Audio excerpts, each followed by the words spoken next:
Hello students, आज हम standard 4 Hindi संजीवनी का पहला अध्याय जो कि विस्तारित रूप से हम बताने जा रहे हैं।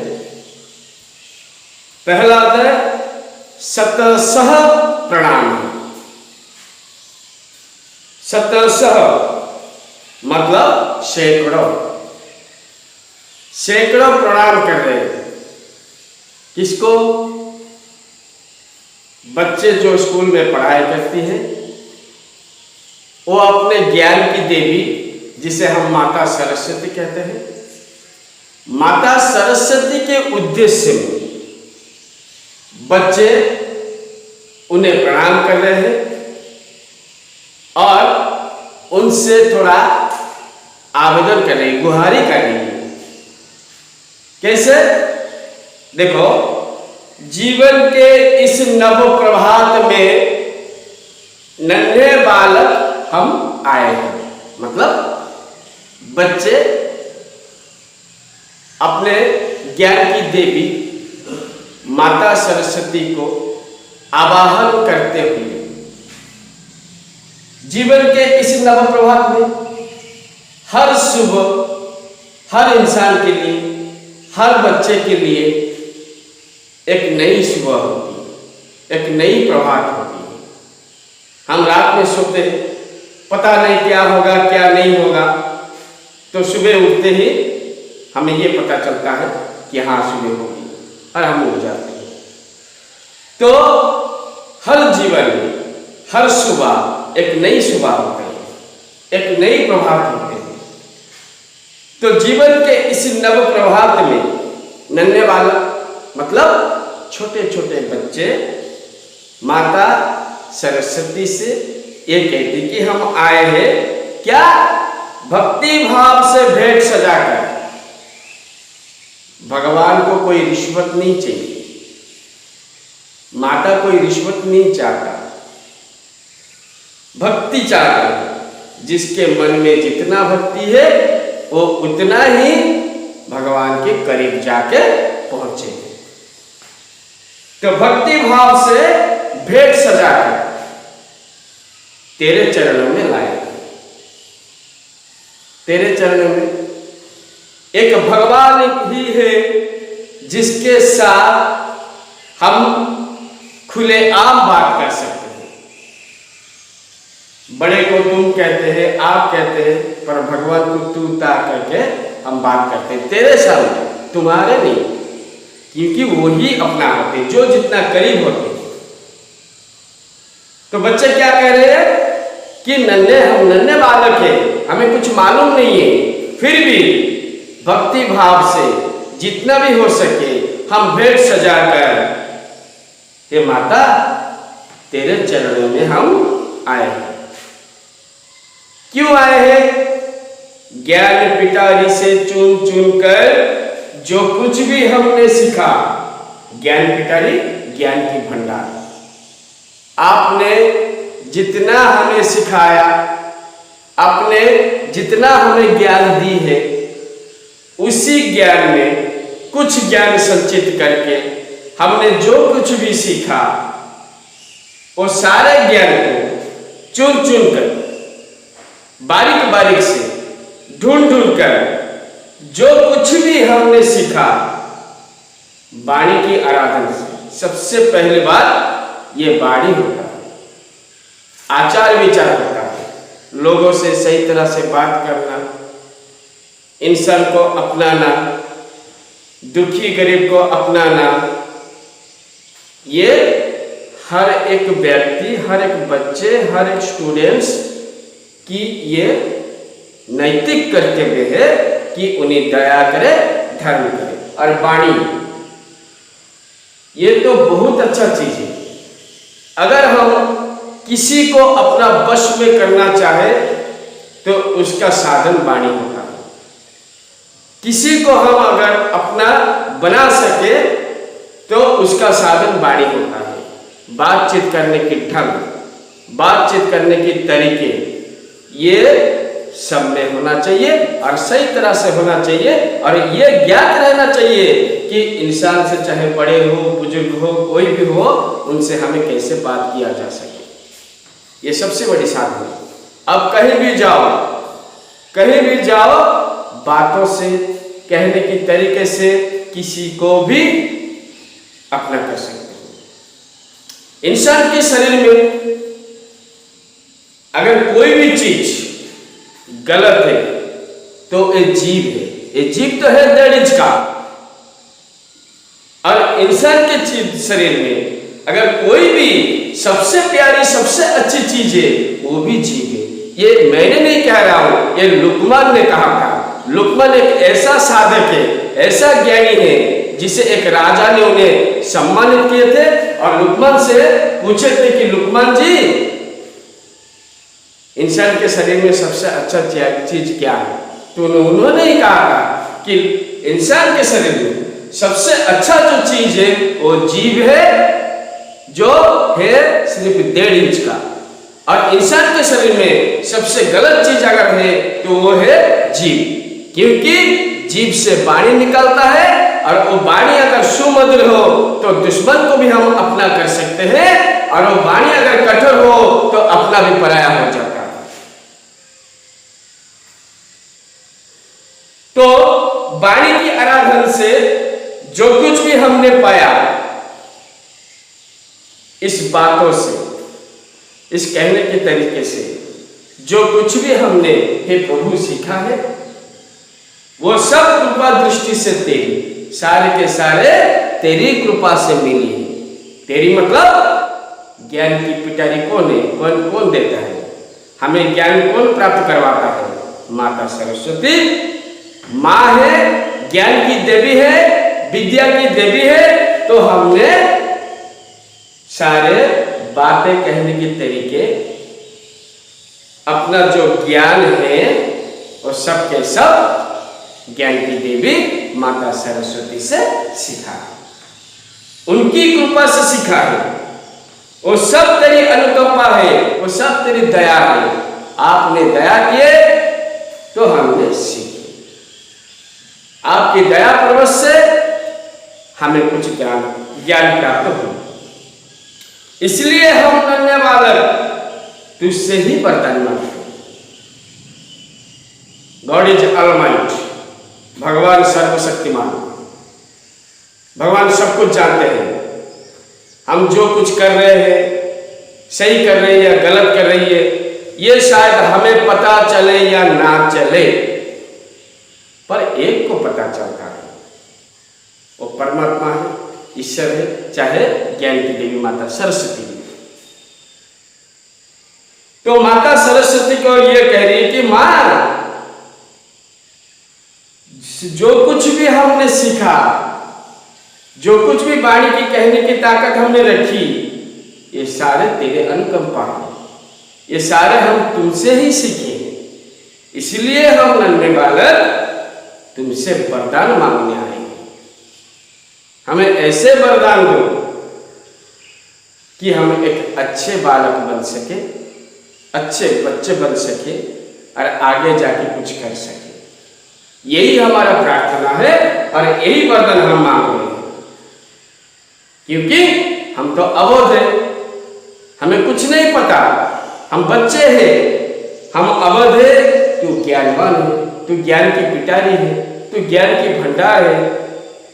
हम शक्तिहीन है, तू शक्तिवान है। हम शक्तिहीन, हमें कोई ताकत नहीं है, कोई शक्ति नहीं है, पर मां तू तो शक्तिवान है। तो तेरे चरण में है मां नतशील, मैं अपने सिर झुकाता हूं, मैं अपने सिर झुकाकर प्रणाम करती हूं, तुम्हें आराधना करती हूं। स्वीकार करो मां, आपके चरण में मेरे शतस्य प्रणाम है, मेरे सैकड़ों सैकड़ों प्रणाम है।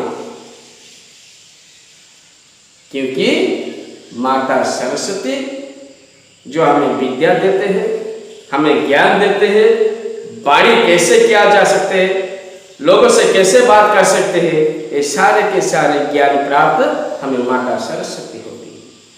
जिसके जीव में माता सरस्वती की वास है, वो हमेशा मधुर बोल ही बोलते हैं। मधुर बोल बोलने से चाहे कितने भी दुश्मन हो, कितने भी कोई हो, हम सबको अपना कर सकते हैं। तो माँ हमको ज्ञात हुआ, हमको ये मालूम हुआ कि आप सर्वशक्तिमान हैं, आप बुद्धिदाता है, आप ज्ञानवान है। तो हम नन्हे बालक अपने ज्ञान पिटारी से चुन चुन कर तेरे चरणों में भेंट सजा कर लाए हैं कि हमें अच्छी बालक बनाने में, अच्छी बच्चे बनाने में सहायता करें। बस इतना ही। तो मैंने अभी भी जो अध्याय आपको बताया जिसका नाम है सत्य से प्रणाम है, उसका जो प्रश्न उत्तर है मैं वो अभी आपको विस्तारित रूप से बताने जा रही हूं। आप लोग ध्यान से सुनो। तो पहला क्वेश्चन है कि पंक्तियों को पूरा करो। मतलब उस कविता के कुछ अंश यहां दिए गए हैं और कुछ अंश छोड़े गए हैं, जिसे हम खाली स्थान कहते हैं या रिक्त स्थान कहते हैं। उस खाली स्थान या रिक्त स्थान को पाठ के आधार पर हमें पूरा करना है। तो पहला नंबर क क्या है? जीवन के डैश में नन्हे बालक, फिर रिक्त स्थान डैश, फिर रिक्त स्थान है, फिर तेरे डैश में लाए, मतलब तेरे यहाँ पे खाली छोड़ा गया है, रिक्त स्थान में लाया है। तो अगर हम इसे पूरा करें पाठ के आधार पर तो कैसे? गौर से देखो और गौर से सुनो भी। जीवन के इस नव प्रभात में, जीवन के इस नव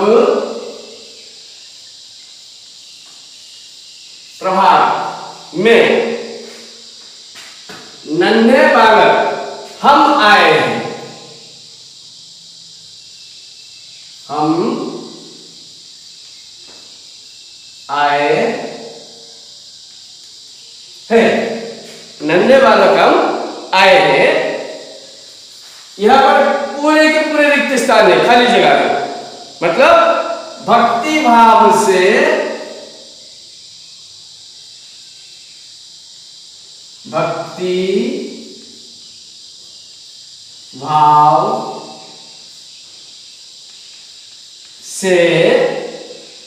भेंट सजाकर, भेंट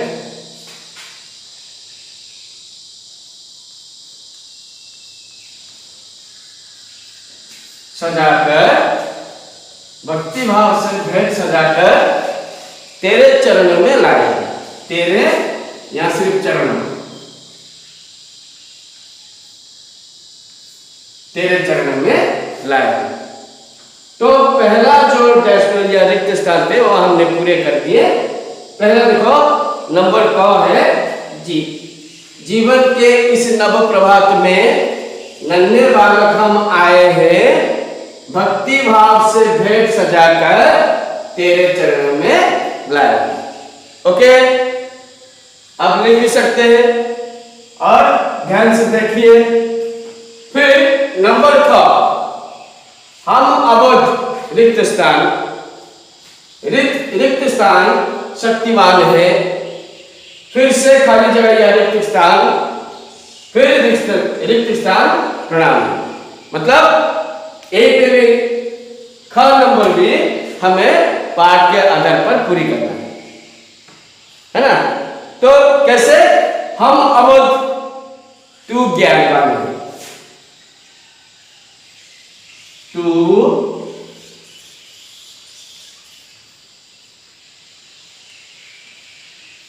ज्ञानवान है। हम अवध तू ज्ञानवान है, हम शक्तिहीन, हम शक्तिहीन,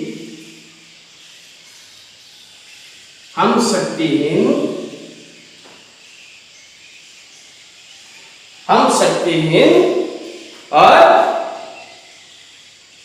तुम शक्तिवान हो। फिर तेरे चरणों में नतशिर हैं,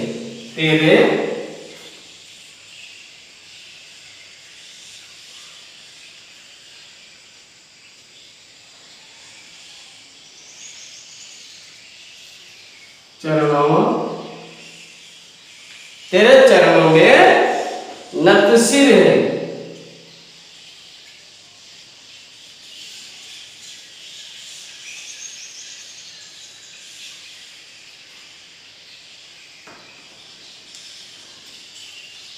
तेरे चरणों में नतशिर है, स्वीकार करो, सत्य से प्रणाम करो।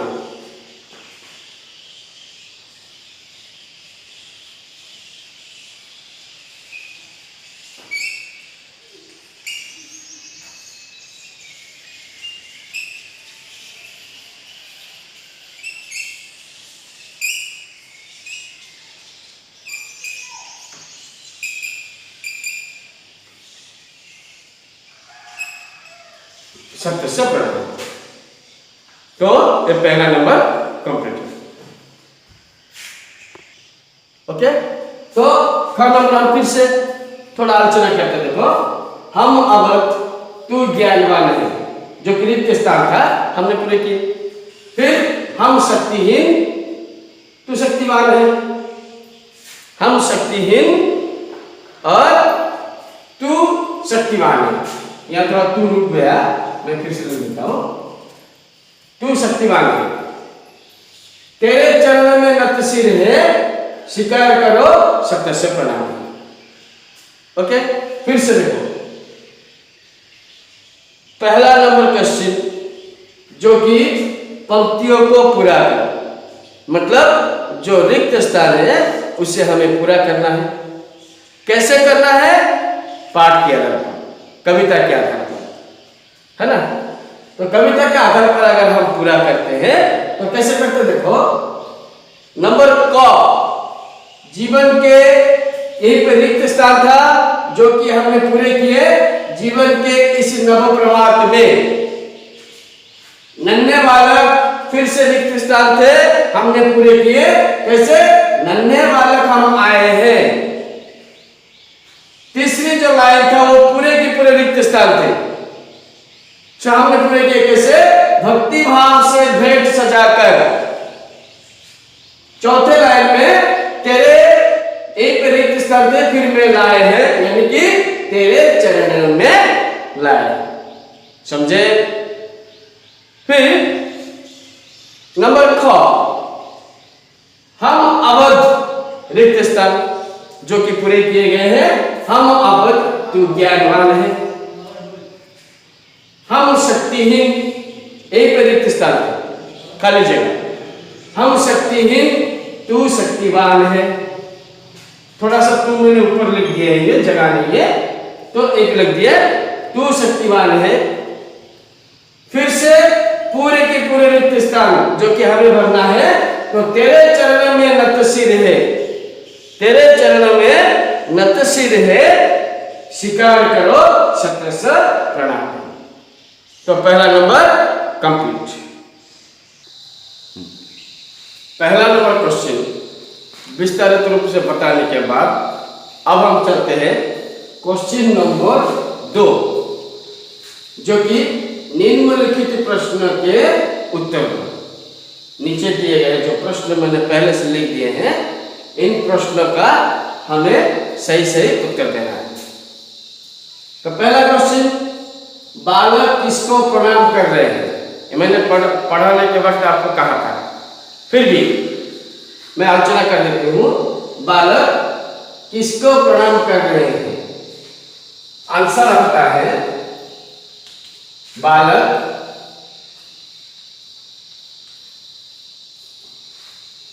ज्ञान की देवी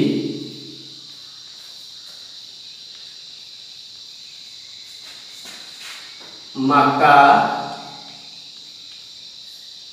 सरस्वती।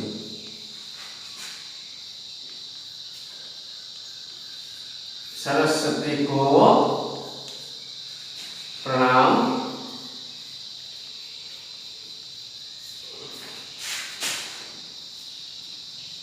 कर रहे हैं। ओके, बालक ज्ञान की देवी माता सरस्वती को प्रणाम कर रहे हैं।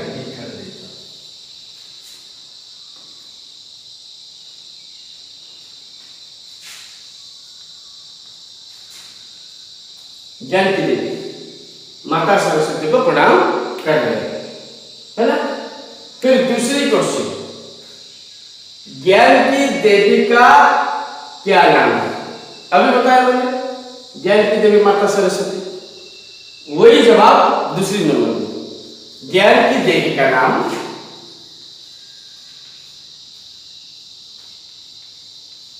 ज्ञान की देवी का नाम माता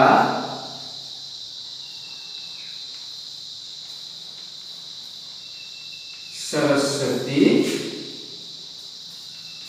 है ना। ज्ञान की देवी का नाम क्या है? मतलब ज्ञान की देवी का नाम माता सरस्वती है ना। फिर तीसरे नंबर क्वेश्चन आता है, संसार में सबसे अधिक शक्तिशाली कौन है? ये भी मैंने पढ़ाते वक्त आपको विस्तारित रूप से कहा था, फिर भी हम डिस्कशन करते हैं। संसार में सबसे अधिक शक्तिशाली कौन है? देखो ध्यान से, संसार में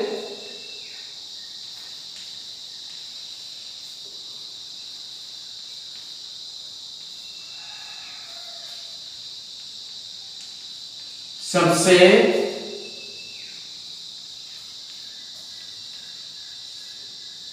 अधिक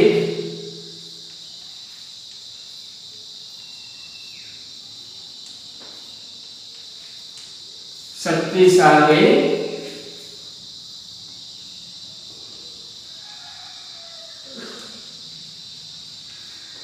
परमात्मा है ना। संसार में सबसे अधिक शक्तिशाली परमात्मा है। मतलब फिर से हम डिस्कशन करते हैं। क्वेश्चन नंबर 2, निम्नलिखित प्रश्न के उत्तर दो। पहला नंबर क्वेश्चन, बालक किसको प्रणाम कर रहे हैं? बालक ज्ञान की देवी, यहां थोड़ा दिखाई नहीं दे रहा है आपको शायद, ज्ञान की देवी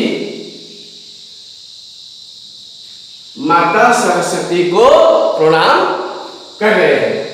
दिखाई ना दे फिर भी ध्यान से सुनो, बालक ज्ञान की देवी माता सरस्वती को प्रणाम कर रहे हैं। फिर दूसरी नंबर क्वेश्चन, ज्ञान की देवी का क्या नाम है? ज्ञान की देवी का नाम माता सरस्वती है। तीसरी नंबर क्वेश्चन, संसार में सबसे अधिक शक्तिशाली कौन है? संसार में सबसे अधिक शक्तिशाली कौन है?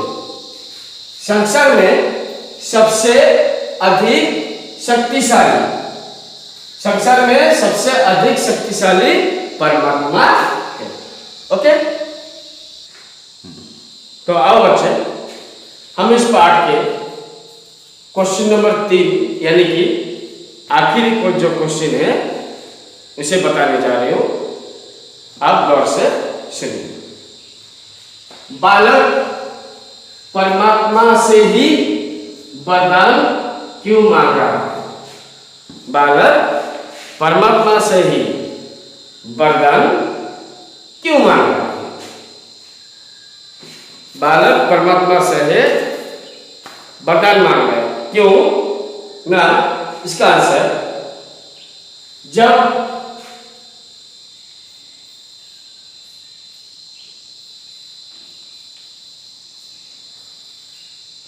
बालक को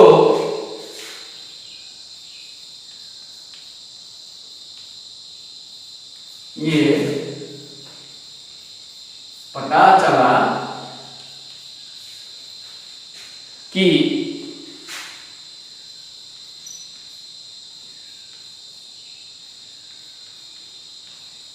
परमात्मा सर्वशक्तिमान है,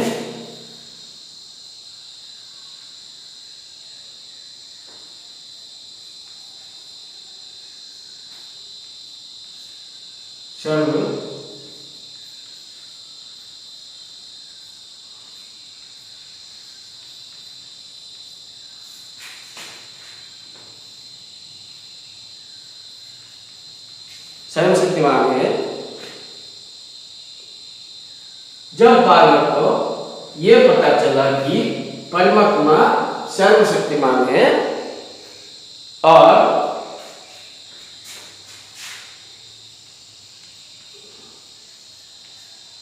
उन्हें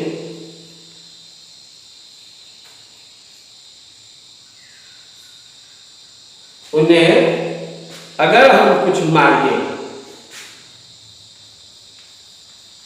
अगर हम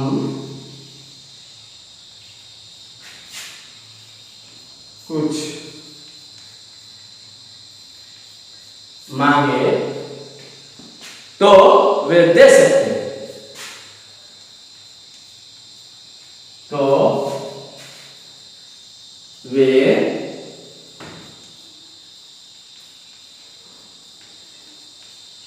दे सकते हैं, तो वो दे सकते हैं। इसलिए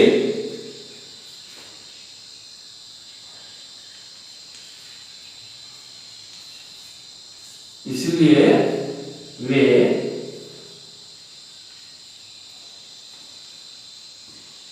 परमात्मा से ही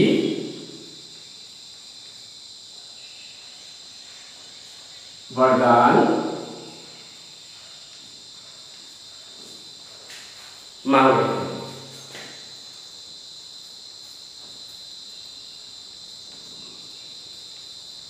मांग रहे।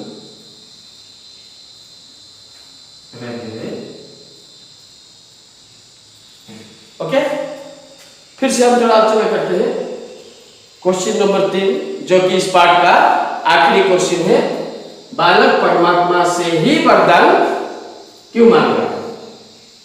बालक इसलिए मांग रहा है कि जब बालक को यह पता चला कि परमात्मा सर्वशक्तिमान है, परमात्मा सर्वशक्तिमान है,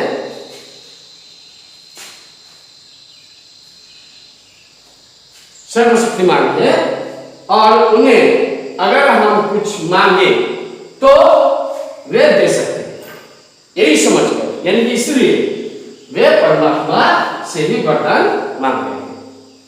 तो आज के लिए आपके जो पहला अध्याय वो मैंने पहले पढ़ाई और क्वेश्चन आंसर भी कंप्लीट किया। Okay, thank you.